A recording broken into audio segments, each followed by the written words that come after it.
I am Ray, and for years I was certain that free will didn't exist, until I discovered the one thing that shattered my beliefs forever. Now let's make the argument that free will is an illusion. All the reasons why we might think that.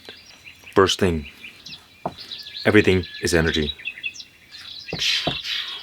The universe, existence itself, is the combination of these two primordial forces: infinite energy and zero, or space.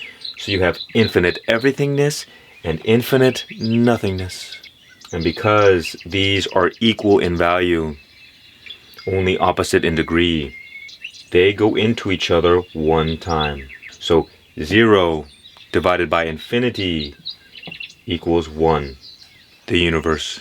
So if you imagine energy vibrating at the rate of infinity, slowed down all the way to 0, with all of reality manifesting in between, with everything vibrating at its own unique frequency of existence. That is why Nikola Tesla said, if you wish to understand the secrets of the universe, think in terms of energy, frequency, and vibration. Because everything is energy, everything is frequency, everything is vibration. Once we understand this, then we understand the notion of karma and reincarnation. It's no longer some abstract philosophical idea that we cannot comprehend with our little minds, but it's actually very practical. And science already understands this. Cause and effect. Karma is the law of cause and effect. Reincarnation is the idea that energy cannot be created nor destroyed, only transformed. So, this explains why you were born in this particular lifetime. It was no accident. Everything that we experience now is the effect of many causes even before you were born. In other words, this marker is not erasing easily. One way to look at the universe is that everything is just a transfer of data, of information, from one form into the other. Another way to understand this is we all originate from the same one source, and we know this as the Big Bang. So everything in the universe was at the same place at the same time and was the same stuff. So you can imagine like a ball of concentrated energy all together, and then it explodes into separation, into an infinite array of separate individual unique forms. So we're all made of the same stuff, but think about how different each planet, even in our own solar system, is. The Earth is vastly different than Mars and Venus and Mercury, not even to begin talking about the gas giants.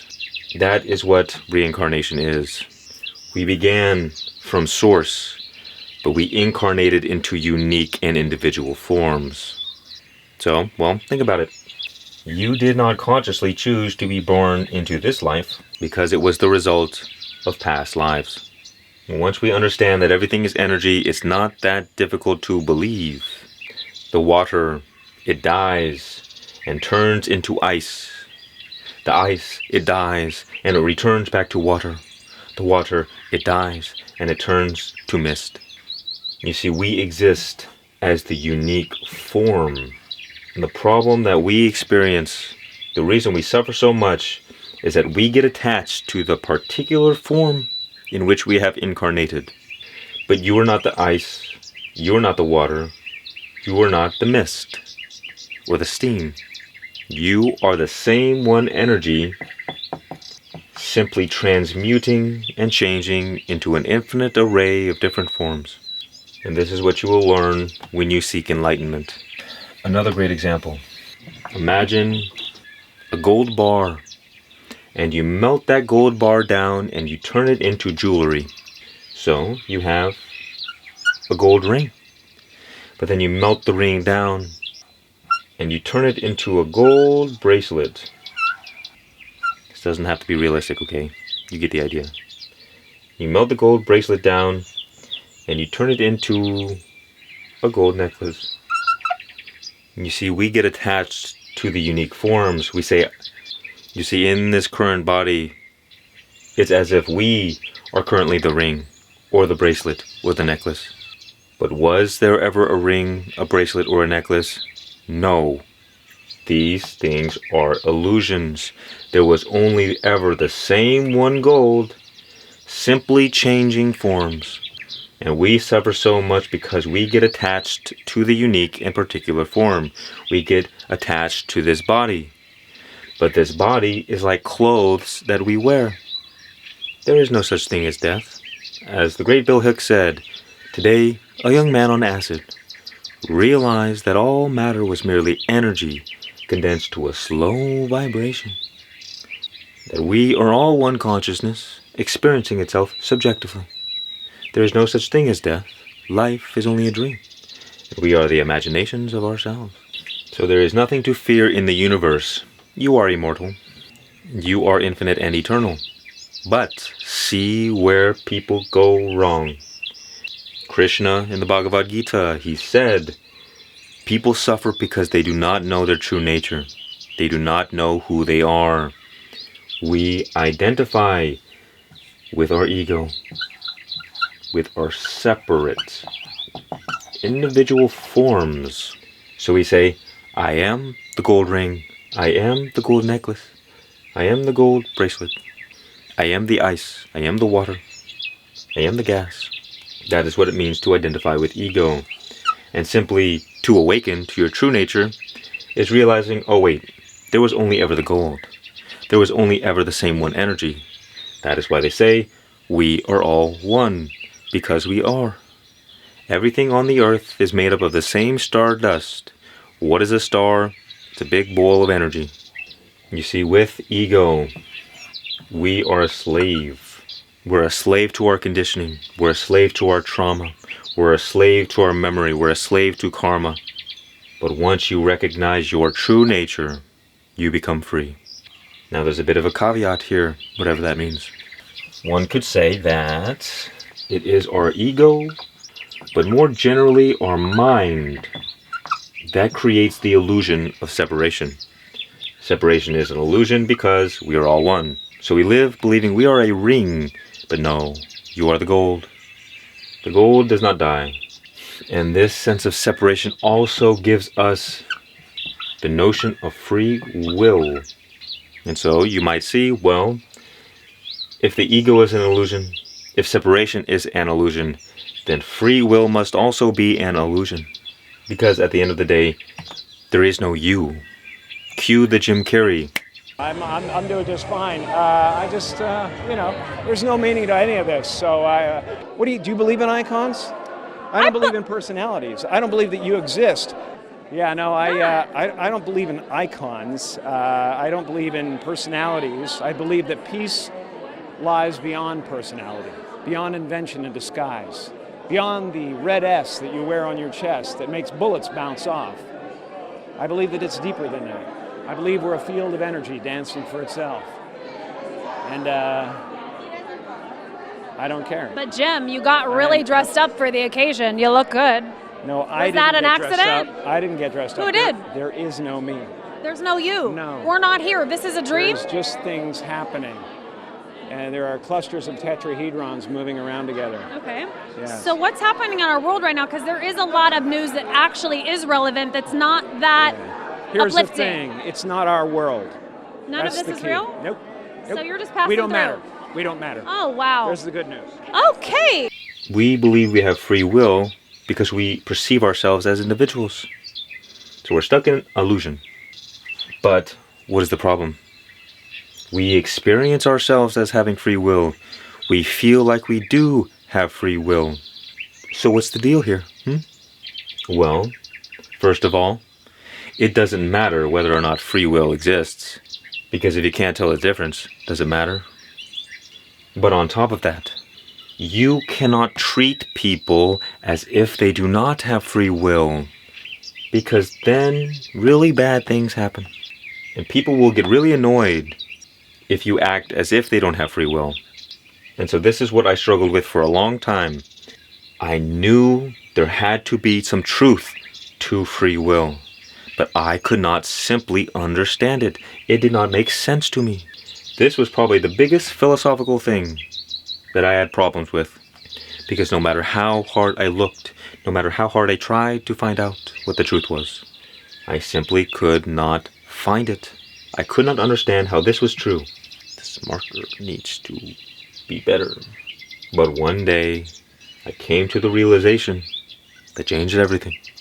You see, as Carl Jung once said, until you make the unconscious conscious, it will direct your life, and you will call it fate.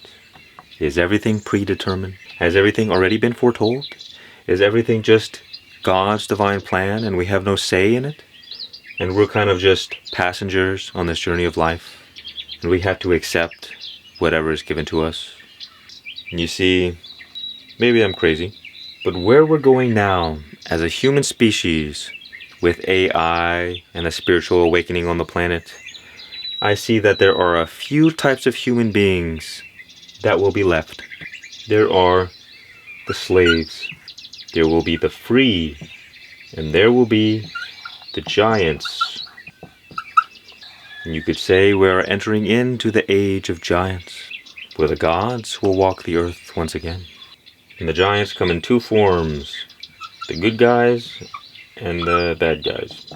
And these two will battle it out for the future of humanity. What does this even mean? Let's go over the slaves.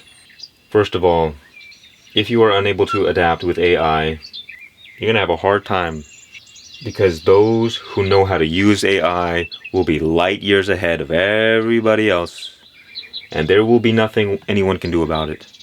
How do I know this? Because I see it. When I use AI and I see other people who don't think about this, there is absolutely no way that they would be able to compete with me in anything. It's just there's so much compounding power that you get with AI. And this is only the beginning. It's been out, 5 years? If that? Get on the AI train, my friend. Or you can become free, which we'll discuss next. So those who do not know AI or use it are likely to become slaves. But you can ignore this, because the one thing that really determines whether or not someone will be a slave moving forward is knowledge. Knowledge of what? Knowledge of their true nature.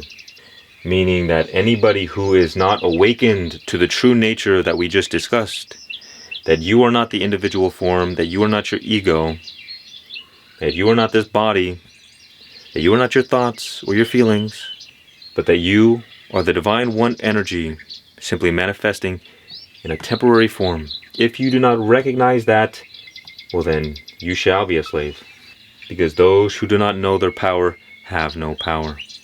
Again, how do I know this?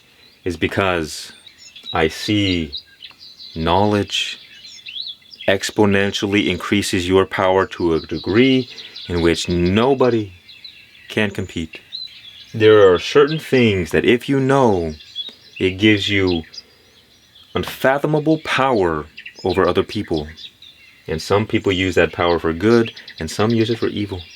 So the goal of the evil will be to enslave the world, to use them as like cattle, and the good, in a way, attempt to help the slaves become free.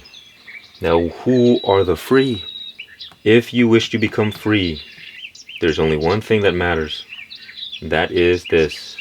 You must awaken to your true nature. Let's look at it this way. There will be people who become slaves of the earth, and there will be people who become giants. And the giants will rule. But there are also people who will become free, who are kind of just done with this world. These people, as souls, are those who just want to go and relax to the higher heavenly planes. They just want to go chill out. They're done with this. So, it's like an eternal spa day. They're done with this world. Let's just go to heaven and relax for a while. The slaves will be those who are stuck in the world, who do not know their true nature, and therefore who are unable to rise to the higher heavenly planes. Now, who are the giants? Becoming a giant really requires two things. You must know your power and understand your true nature. You see, both the slaves and the free will be subject to fate. On this side of the equation, it is absolute surrender. But for the free, it is absolute surrender to God. And for the slaves, it is absolute surrender to the world. But the giants, they are not bound by fate. These are those who know how to control reality. And some will use it for good, and others will use it for evil. In other words, if you wish to be free, both these mentalities are, it's all ordained by God. The only difference is the slaves are too caught up in the world, but the free accept totally and surrender to God. But the giants are those who become God. What does this mean? Well, first of all, the way we perceive reality is an illusion. That's why they say life is a dream. So first things first, to awaken to your true nature is like learning to lucid dream. And so everybody in the world are like figments of God's imagination, in God's dream. And that is the character we are playing. Another way of looking at it is like you're an actor in a movie. The movie is not exactly real, but that doesn't mean we should just stop acting. But you see, the slaves are like sleepwalkers. People think that they are awake, but they are really in a dream. And so what happens is that those who learn how to lucid dream have control over the dream. Because at the end of the day, there is only one. Think about it like this. Me and this marker are made up of the same stuff. It's the same molecules, just arranged differently. Maybe different elements. But fundamentally, at the most fundamental level, we are the same. So there is nothing, logically speaking, that prevents me from being able to levitate this pen with my mind. This is what the little Buddhist monk kid was talking about in the Matrix. When he was bending the spoon with his mind, he said to Neo, "Don't try to bend the spoon. That is impossible. But realize there is no spoon. The only reason I cannot levitate this pen with my mind is because I am not tapped in to that power, a power that we all fundamentally have, which is why you see cases of things like telepathy, telekinesis, materializing things out of nothing, even being in two places at one time, regenerating limbs. Go and read Autobiography of a Yogi. In Western culture, all of these things are very weird and strange. But it seems like this is far more common in places like India. Because some rare individuals learn how to tap into their power and have unimaginable power over the nature of reality. Think about Jesus Christ for a minute. We might think that, well, a lot of these things are symbolic, not necessarily literal. And sure, there are parables, there are stories. Some things are symbolic, but we must understand that it is very, very likely that Jesus Christ actually, literally performed those miracles. Because when you awaken to your true power, you have complete authority over the nature of reality. So my realization was, no longer do I believe free will is an illusion, but that human beings have the potential for ultimate free will. In other words, you have the power of God at the touch of your fingertips to command reality, to do as you will. The only thing is that we may be like 1,000 years too early. We are still emerging, dealing with our animal body. For the past few thousand years, there have only been a number of cases in which people have this power. But as we evolve, as we move forward, more and more people will likely be able to tap into this power. And you will see more and more occurrences of these kinds of miracles. Because there is only the one dreamer, and that is you. And that is why I said, well, the gods will walk the earth once again. Because those who tap in and claim authority over their god power, they will not be questioned or challenged by anybody who doesn't know their power. And there will be many people who don't care. They don't want to have that power. They just want to be free. They just want to return to God, let go of this crazy game. But there are some of us who will remain on the earth to play this game. So you'll have to decide, well, do you just want to be free? Do you just want to go to heaven and relax? Forget about it. Forget about this world, all this crazy stuff. Or do you want to play this game? And sure, perhaps it is a bit of a war between good and evil. The good giants and the bad giants fighting each other. As long as you're not a slave, you'll be fine. What I have discovered, and there's a great paradox here, is that the more we live from ego, the stronger our sense of free will, the more we feel like I am the one doing things. But what I've experienced is that the more control we try to have over reality, the more we are a slave.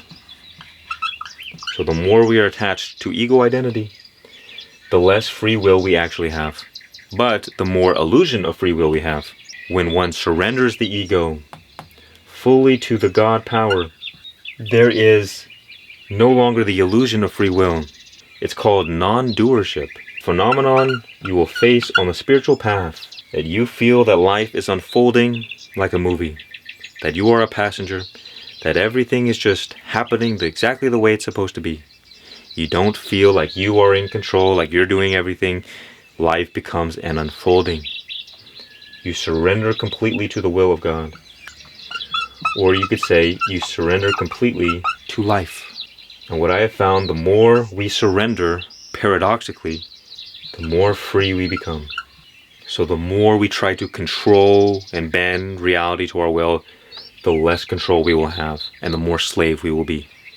And the more we surrender to God, to life, even though we are letting go of control, what I have experienced is that I feel more free than ever. And here is why. See, we're all connected to Source. And Source is God. It's the source of life itself. It's harmony, and its very nature is bliss, peace, love, joy. You get the idea. We're all connected to this. And every night we return back home. I'm not going to go into that, but here's the point. Our mind is like a valve to a hose, and that hose is connected to Source. And how strong that mind is, how strong that ego, determines how restricted the flow of life is. The stronger you are attached to ego, the less life can flow through you. And you see people like this all the time. People who are very constricted in their energy, they're just like, you try to talk to them and they're just so awkward. It's like they weren't loved enough as a child. And that's, well, what it is. You lack love. Your energy is constricted. Now think about it this way for a moment. When you see a beautiful flower, wow, so beautiful. Then you pluck the flower and you wait like 3 days and the flower withers and dies. Do you love the flower the same? No, because you did not love the flower. You loved the life in the flower. Same thing when somebody we love passes away. We do not love a dead body the same way we loved the person when they were alive. Why? Because we love the life in the person. In other words, yes, there's a gold ring, gold bracelet, a gold necklace. But those are just the temporary forms of the same one gold, the same one life. The gold never dies. The gold simply transmutes into different forms. And it is because we're attached to the unique form that we suffer. The point is, it's that energy within us. That is the source of charisma. It's what we all love. Again, it's the source of joy, peace, love, bliss. It's the source of harmony. So all of our problems in life arise for no other reason than because our energy is restricted. This is the source of all energy. And so the more you can allow life to flow through you without resistance, the more naturally charismatic you will become. The more your very essence will be love, peace, joy, harmony. You bring forth heaven on earth. And because Source is the source of existence, it's the source of everything. It is God the Creator. The more you can allow the Source to flow through you without impediment, the more access to God power you have. Let's use Jesus as an example. It almost seems like Christ is just Jesus' last name, but it's a title. His actual name is Jesus the Christ. You see, and this is where a lot of people get Jesus all wrong. Because we live in separation, we project that onto others and believe that as the truth. So we focus on Jesus, the person, the human being. So people come up with ideas like, unless you follow Jesus, you will not go to heaven. That Jesus is the only way. And that logically does not make any sense whatsoever. It is only because we are living in ignorance do we believe such a thing. But in truth, there was no Jesus. There was no unique individual form. There was only God, the Christ. So when we hear the teachings of Jesus, we don't look at it like it was a human being saying those things, but it was God itself. Why? Because Jesus, the man, was the perfect vessel. Imagine a vase or a jug of water. Imagine for a moment a clay pot. And this clay pot is broken. It's got pieces of dirt and rocks inside. And so when you pour the water in, the water gets polluted. It's less useful. But imagine a fancy golden pot. Pristine, clean, perfect. When the water goes in, the water remains pure, unpolluted, uncorrupted. That water is the water of God, and the vessel is the body. Jesus was a pure vessel, and so the water of God could flow through him without resistance. And because of that, he had access to God power, being able to perform miracles, being able to control the nature of reality.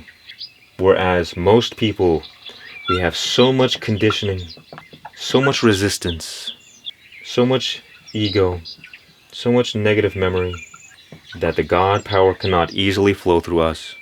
How did Jesus do this? Well, he took the Christ path. The Christ path is the path of the heart. And so the mind or ego, remember, it gives us a sense of individual self. Me. Here I am. The whole universe revolves around me.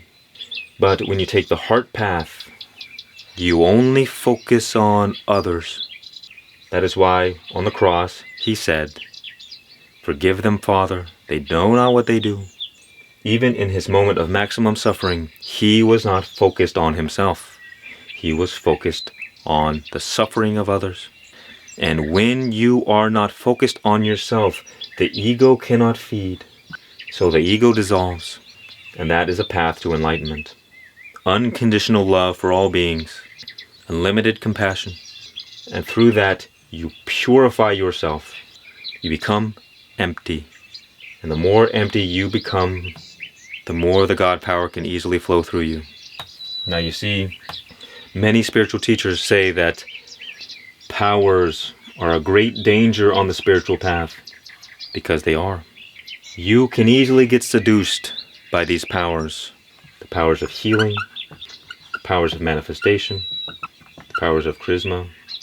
And if you get trapped in this, it can halt your spiritual path, your spiritual progress, because you use your powers for success in the material world. And so on this journey, when the powers come, it's important not to be attached to them, and it's important not to seek these powers. Because remember, the more you try and control, you're not going to manipulate God, you're not going to manipulate life. Oh, let me do this so I can get this. Let me do this so I can get these powers. And then I can make my life whatever I want it to be. God will not give these to people who are not ready, who are irresponsible. Unless you take the evil path and brute force reality, in which, well, you don't care what God thinks. Your ego, your mind, is what rules you. And you probably wouldn't care about healing. But just be wary, because it's easy to watch this video and say, I want to go get all these powers. I want all the powers. But look, here's the thing. There's a reason why they say enlightenment is the ego's greatest disappointment. Because the sense of self, the one who wants enlightenment, is the same one preventing enlightenment. If you say, I want these powers and I'm going to go get them, well, the one who wants to go get them is the same one preventing you from having them. True power comes only through surrender. What you give up most completely, you receive most completely. So we can get on this kind of ego trip saying, oh, well, if I had the power to heal people, I could go heal all diseases. I could go do such great things. Don't get trapped in this. There was a story where, I think it was a cousin of Ramakrishna, the spiritual saint, and him and Ramakrishna were talking, and his cousin said, can you give me enlightenment? I would love to be enlightened. I would love to see what you see. Please? And Ramakrishna said, all right, let's do it. Screw it. And he touched him on his forehead or something like that. And immediately his cousin became enlightened. And the first thing he said was, I gotta go share this with the world. Let's go teach. Let's go to all these different places. We must dedicate our lives to sharing this knowledge with the world. And Ramakrishna said, you know what? Every day I have to hold my tongue because I'm always having these crazy realizations. The first thing you want to do is go and tell everybody about it. Taking that back. And he took the enlightenment back. The point is, it's easy to get on an ego trip with that kind of stuff. If you remember the girl from the other video, exposing the dark side of spirituality. It's the same kind of thing. You have these crazy experiences that are profound, that you know are so true and real. But we get trapped in an ego trip about it. Whereas the more wise you become, the more silent you become. You're not trying to go prounce around. Prounce? Is that a word? You're not going around everywhere talking about enlightenment, trying to enlighten everybody. Wake up, wake up, wake up. You're just relaxed, chill. Because you understand that God is in control. That what do you need to do? Now in Hinduism, Brahman is considered the ultimate reality, the ultimate highest God. But there's two forms. You don't need to know this, it's just, let's be accurate. Probably didn't spell it right, it's okay. There's two forms of Brahman, Saguna Brahman and Nirguna Brahman. A simple way to look at this, the Guna Brahman is God in the ultimate state, and Saguna Brahman is God in form. If we don't go the Eastern route, because sometimes that can turn people off, well, let's go a little bit New Age, shall we? This is energy in the ultimate state. This is energy beyond the boundaries of space and time. And this is energy bound by the confines of space and time. So this is the universe. This is existence itself. And this is the source of existence. And so reality manifests in this way, as implied by the Mr. Bill Hicks earlier. We are all one consciousness, experiencing itself subjectively. So we are God in the absolute formless state, experiencing God through form. We are God experiencing itself. All of existence is God's divine play. God is the one actor, and we are but the character. But this can get confusing because, well, we believe that God is separate from us. There is only God. All separation is an illusion, which is why you can take a spoon and bend it with your mind, not from the perspective of a person, but from the perspective of God, because that is like God just lifting God's pinky. Everything is the same one, but because we are separated from our God power, well, we can't do that. So when Christ said, the kingdom of God is within you, this is what he was talking about. But the kingdom of God is also spread across the land. You see, this is why I always thought it was silly that people argued over, well, God. Because the most logical, simple explanation is that God is everything. Because if God was not everything, well then it seems to me that that would place a limitation upon God.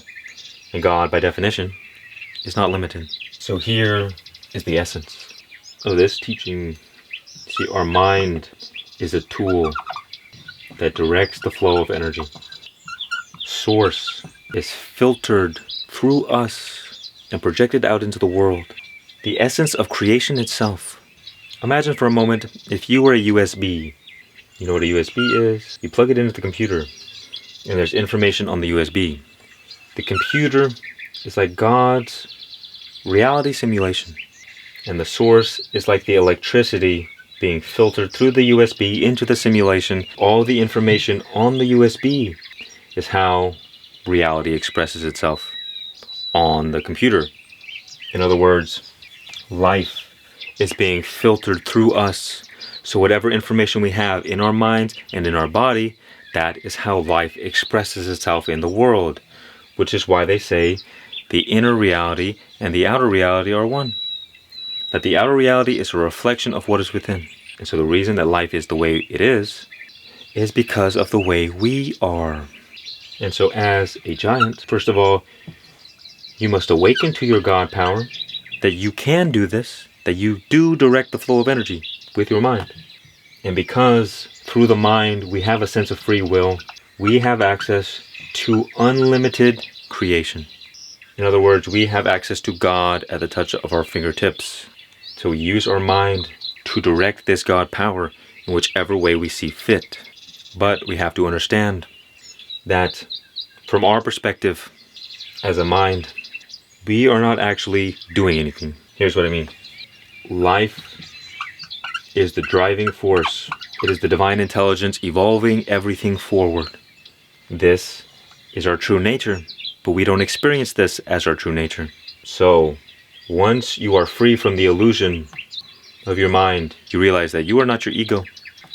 It allows life to freely flow through you. Life is the one doing all the work. You are life, but we don't experience ourselves as life. And that is a great and beautiful thing, because we don't feel like we have to control reality, but that reality life takes care of itself. Everything we need, everything we desire, it's all good, all taken care of. God takes care of you 100% unconditionally, no matter what. So you don't need to worry about anything. All your worries gone forever. But it is only our mind that keeps us in worrying, in fears, in separation from God. So that is why surrender is the ultimate power. Because the more you surrender, the more you allow power to flow through you. Power is energy, power is life, power is God. And so the only reason God can't work through us is because of our resistance, because of our mind-ego conditioning. And the thing is, God, as source, is neutral. It accepts everything, meaning that you can direct it in a negative direction or you can direct it in a positive direction. God only knows the word yes, which is why we are always unconsciously creating our reality. Because in our minds we say thoughts like, oh, I'm so stupid. Well, yes, you are. It is your thoughts that create that reality. If you say, oh, I'm so poor, yes, your thoughts create that reality. As the Buddha said, we are what we think. All that we are arises with our thoughts, and with our thoughts we make the world. Which is why with your thoughts alone, you can change your reality. You can create any life that you desire. Regardless of your external circumstances, they are irrelevant. Because, guess what? The eternal has absolute authority over the temporary. The infinite has absolute authority over the limited. God in the formless state has absolute authority over God in form, because they are one. So let us explore how we may become empty, how we can access this God power. The first step, of course, is knowledge, awakening to our power. Now, at first, you may only have belief. You may want to believe it, but deep down you may not truly. Those who are a little bit more successful, they have faith. They have faith that God is in control, that God is taking care of everything. It is the truth, but because we live in this limited form, it's hard to know the truth. But then the most successful They have understanding. They understand what I have spoken about today. They know factually that they are the divine creator of their reality. You are made in the image of God. And so you in this form are designed to create. So you awaken to your God power, your divine nature, and understand that you create your reality by where you direct your mind. Then 2, you could say discipline. One must discipline their body and their mind so that the energy, the force of creation, is not filtered or directed in ways that are unhelpful. You can also look at this like spiritual practice. In this temporary form, we are not perfect. It needs constant upkeep. Till the day we die, constant improvement.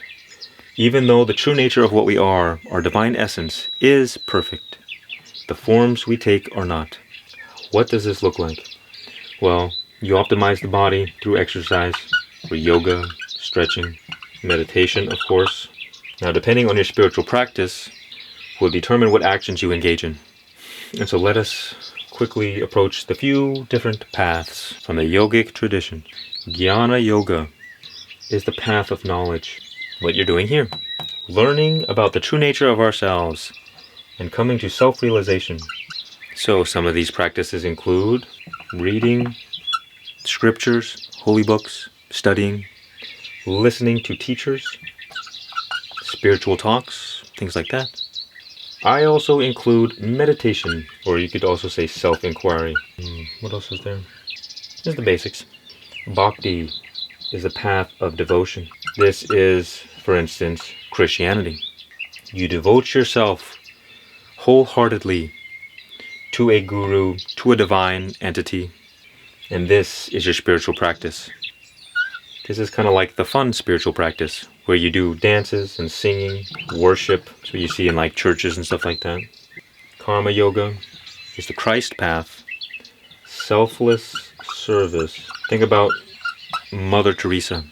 She spends her life helping other people as devotion to God, because she recognizes that all is God, which is why Jesus said, "Though that which you do to the least of me, you will do to me as well."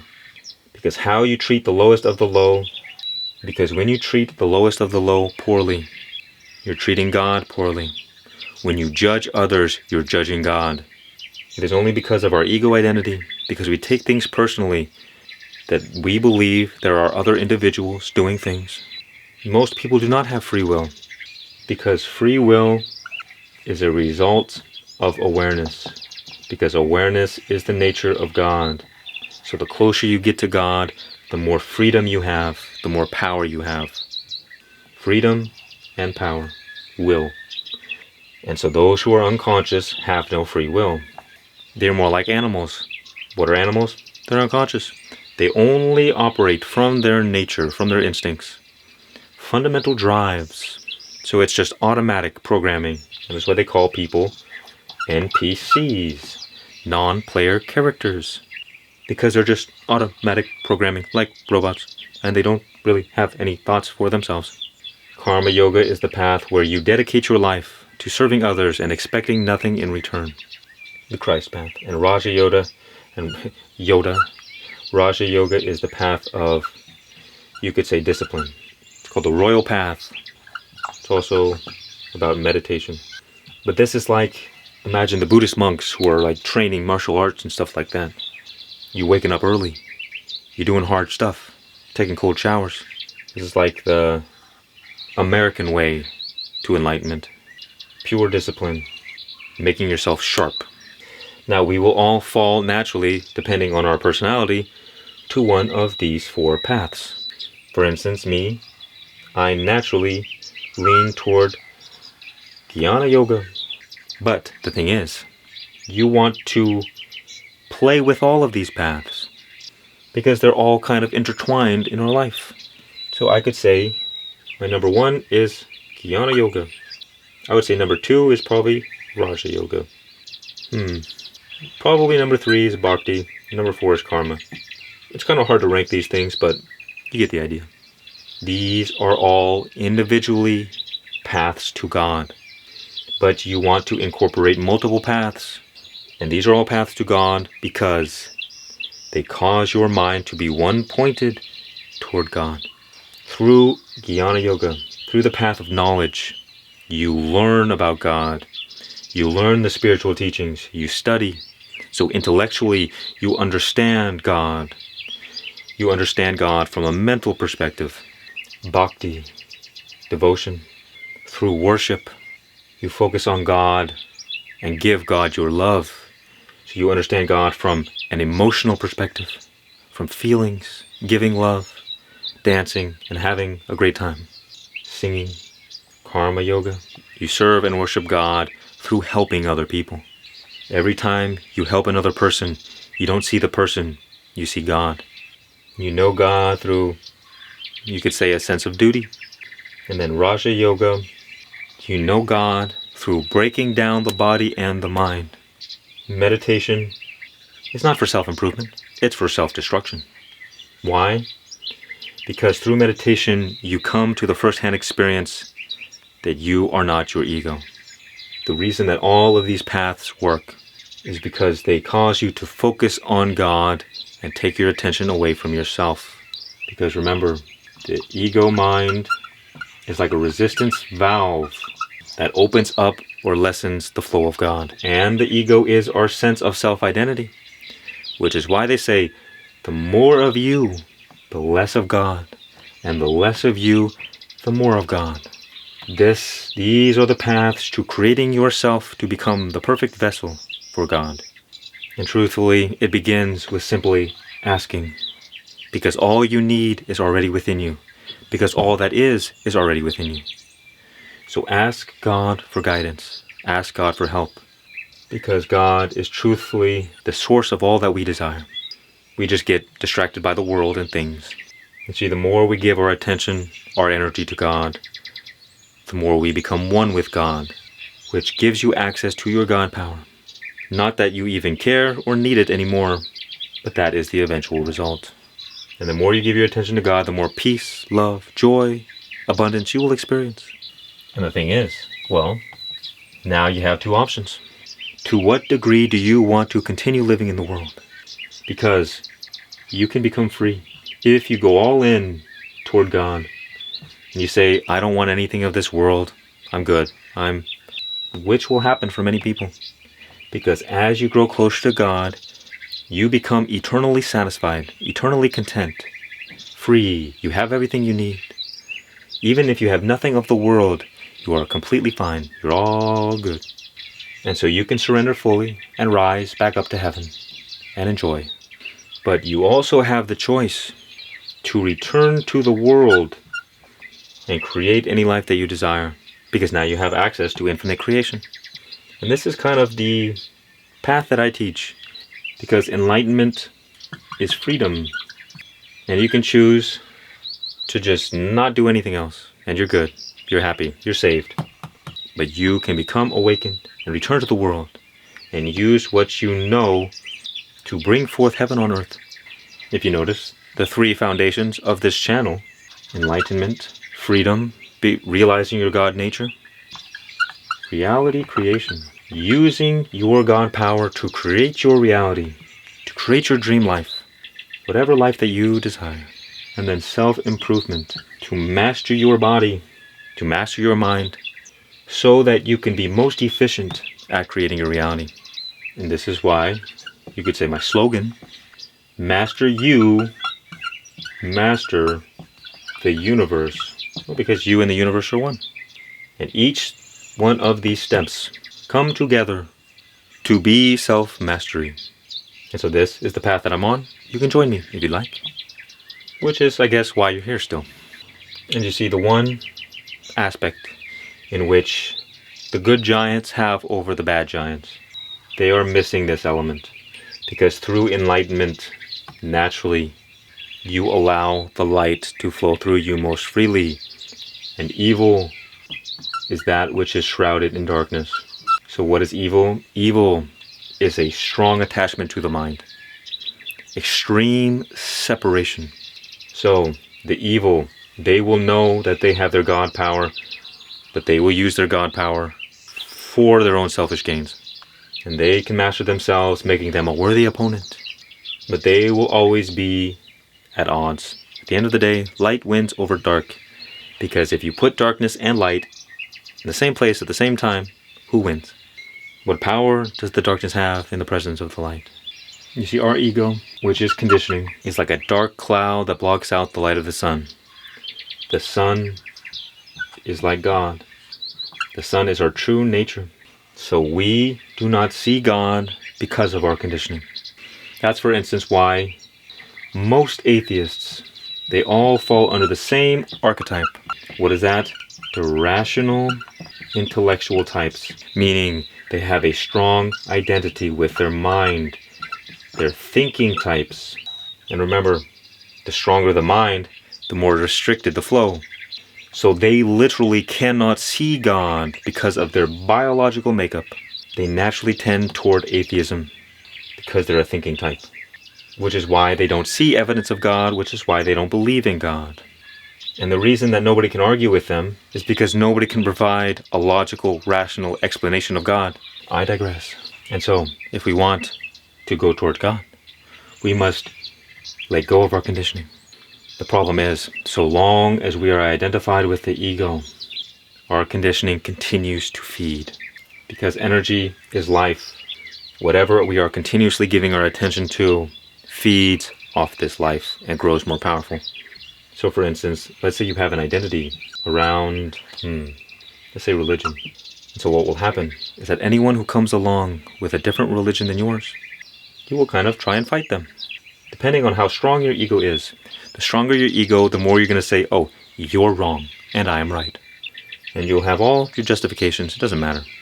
The problem is that tension, the fighting, the resistance, which is the opposite of acceptance, the judgment, and judging others, getting caught in the whole storm of things, the psychological drama, all of these things, the thoughts, the feelings, they continue to reinforce the ego. That is why you see oftentimes when people argue about religion, it has nothing to do with God. It has nothing to do with the truth. It only has to do with I'm right and you're wrong. Everything is an attempt to reinforce their sense of self-identity. And because they identify with their beliefs, anytime you attack their beliefs, you attack them. And they get sent into a survival response, which is why they get triggered and emotional. And that's why they attack you, because they feel like they are getting attacked. They are literally having a physical response as if they were getting attacked. And this is the source of all suffering in the name of religion and in general. It's the source of all war, all conflict. So we want to avoid all of this. How do we do this? You can begin by prayer. Praying every night. Prayer was the one thing I was most consistent about. And no matter what happens, if you only do this, you will be successful. Every night before you go to bed, just make it into a habit. Doesn't matter, you don't got to do it right. Just do it. Next, you should make the decision to live a better life. Because unless you make that decision, you can wallow in your own suffering, in your own ego nonsense forever. So you got to make the choice to prosper. And that will free up more power to create your reality. But so long as you're stuck in your ego conditioning, you have no power, you have no freedom. So you cannot do anything. So you can ask God for guidance. Guide me to a good life. Because the fact is, well, you probably can't accept just yet that you have the infinite power of God at the touch of your fingertips.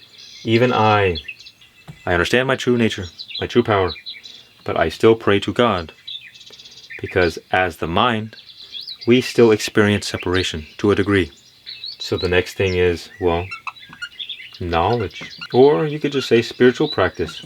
Spiritualize your life. Everything you do, do it for God. Even if you are stuck in addiction, problems, struggles, everything. Give it to God. Give it all to God. The spiritual path is simply a continued surrender to God, to life, to the flow. The more we can let go, the more we can just relax here in the present moment, the more in harmony with life we become. Because life can only be experienced in the present moment. So the more separated you are from the present moment, the less you are truly living. The more you are separated from your power, This is why, for instance, in a flow state, you will always be at your best. Because a flow state means complete non-resistance. So life can flow through you, and it is life that is doing everything. What I have found on this journey is that the problems in my life fix themselves without me even needing to lift a finger, not needing to do anything. Because life is the force of harmony itself. And the reason we have problems and the reason we have struggles is a lack of harmony. So when you enter harmony back into the equation, things work themselves out. Life takes care of life. But so long as we are so attached to our ego identity, we place the burdens of everything upon ourselves. We feel like we have to do everything. It's up to us. But the more you can allow God into your life, the more God can work through you, the more God can work miracles in your life. The only thing that separates us from our blessings is ourselves. Another piece to this is acceptance. As you go along this journey, you will accept that everybody is at their own path, going at their own pace. So you naturally stop judging others, because all judgment is nothing but a reinforcement of one's own self-identity. We put others down, or we judge them as wrong or different or bad, to secretly lift ourselves up. That's why you see every time someone judges, no matter what it's about, whether they're right or wrong, it's always a subtle lifting themselves up, putting themselves on a pedestal while putting someone else down. Non-judgment. Healing our negative memory, our conditioning, our trauma. We may be perfect in our essence, but our body and our mind have a bit of work to do. Because we have so much negative memory stored in our body, we have such strong attachments, it makes it difficult to let go. The ego has a lot of juice, so we have to continue dispersing that energy by not feeding it. My favorite practice is called Ho'oponopono, which is simply repeating the 4 phrases: I'm sorry, please forgive me, thank you, I love you. One of the foundations of this practice is realizing that we are the ones creating our reality.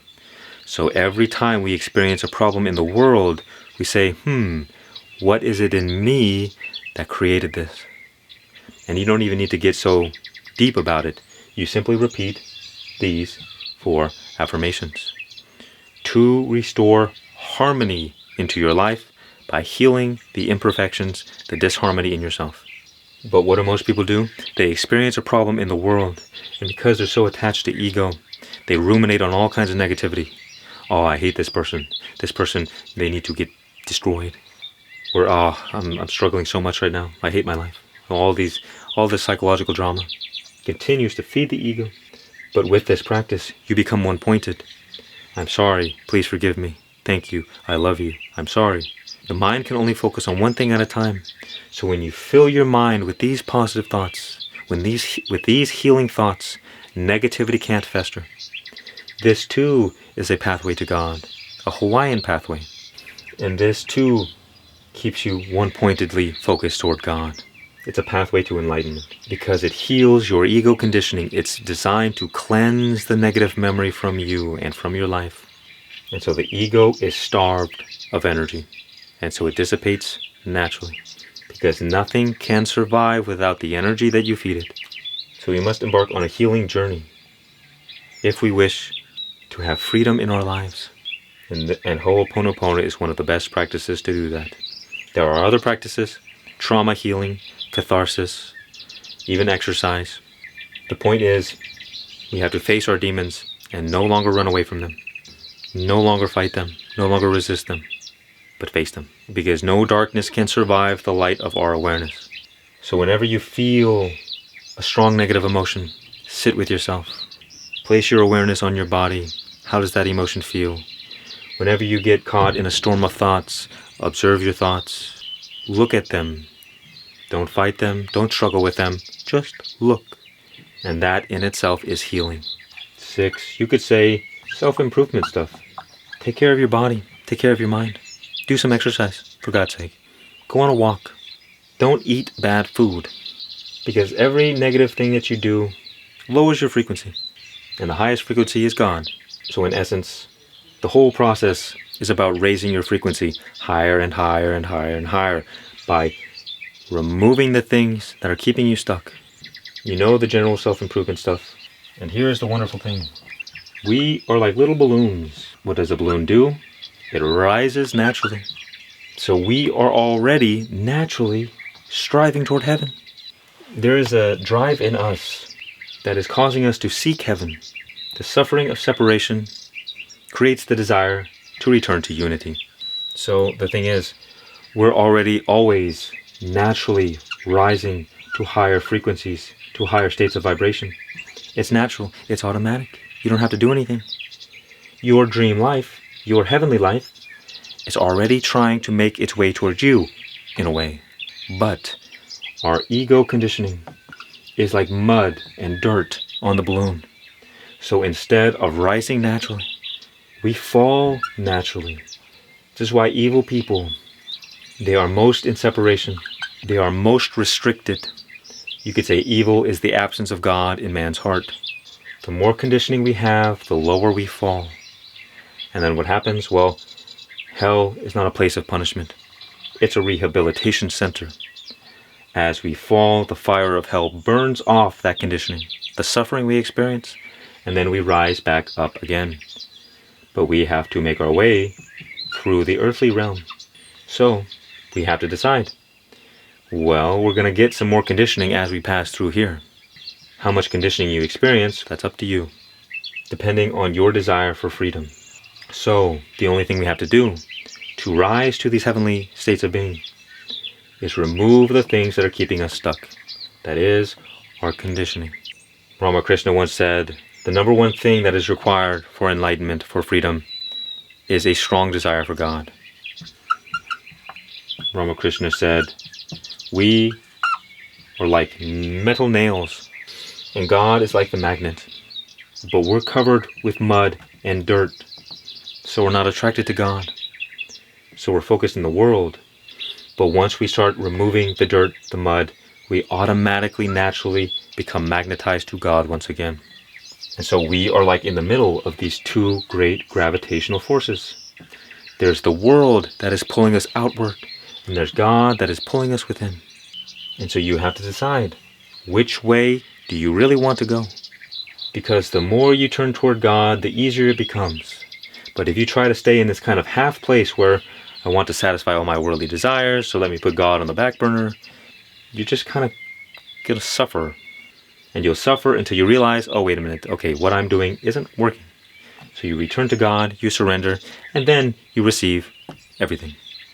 As Christ said, seek the kingdom of God, and everything else will be added on to you afterwards. You see, the essence of the world is slavery, and the essence of God is freedom. The more we are stuck in the world, we're stuck in ego, the more we will suffer and be enslaved. And the more we go towards God, no matter what you do afterwards, there is freedom. And so you can choose to just dive right in, go all the way, enjoy God, and turn from the world forever. Or you can find God and decide to return to the party and have fun and change the world and use your power to help the suffering beings still a slave.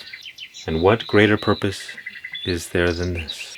This is my mission, to create a more loving and harmonious world free from so much suffering through enlightenment, self-improvement, and reality creation. Using our power to rise the frequency of the collective consciousness. I am Ray. Visit my cool store. Much peace and many blessings. And remember, just be.